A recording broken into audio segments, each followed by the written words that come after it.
I received this question a little while ago, and the guy has a barcode scanner that's going directly into his Excel, and he wants to have the date and time next to the barcode that it's scanned.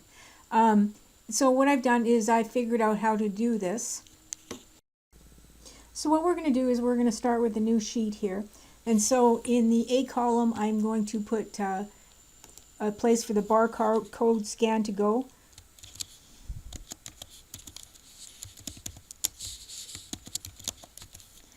And then in the next cell, I'm going to put the date and time. Okay, so let's just make this look like a header or something. And so I'm going to go gray the background and I'm going to bold it.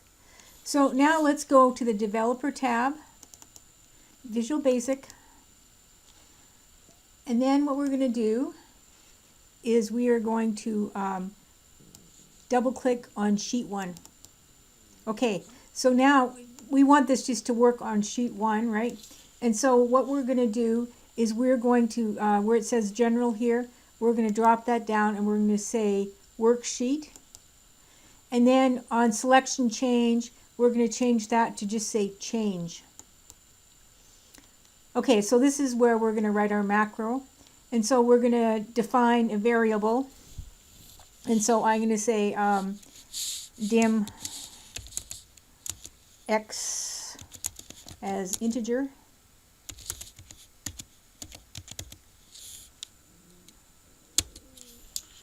So I filled in all the rest of the code so that you didn't have to watch me type. And so I'm saying for x equals 2, because we have heading rows in row 1, to 100. Now, I have no idea how many products these people would be scanning in a day. Maybe you want to make this to be 1,000 or 10,000 or whatever. But I'm just using it for 100 for right now.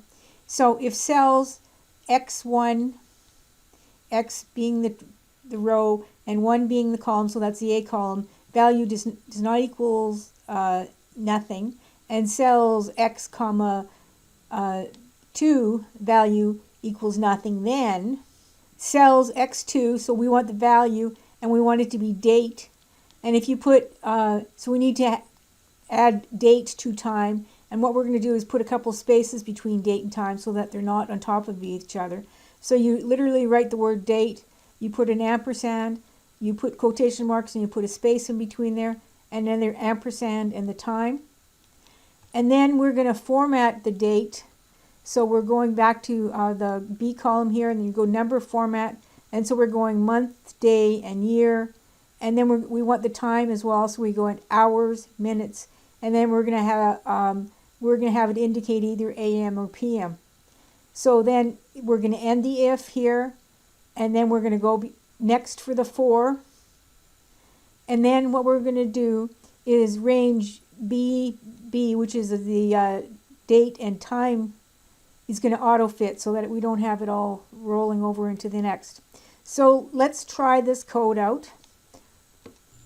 So I don't have a barcode scanner, but I know that the numbers that you get from a barcode scanner are like 8 or 9 digits long, so I'm going to just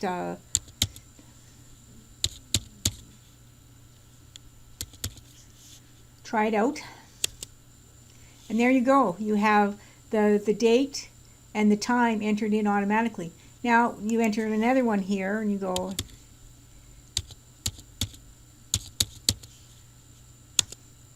and there you go. It automatically enters it.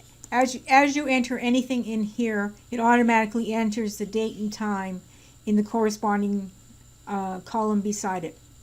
So that's how you enter the time for entering your barcode scans. Please subscribe.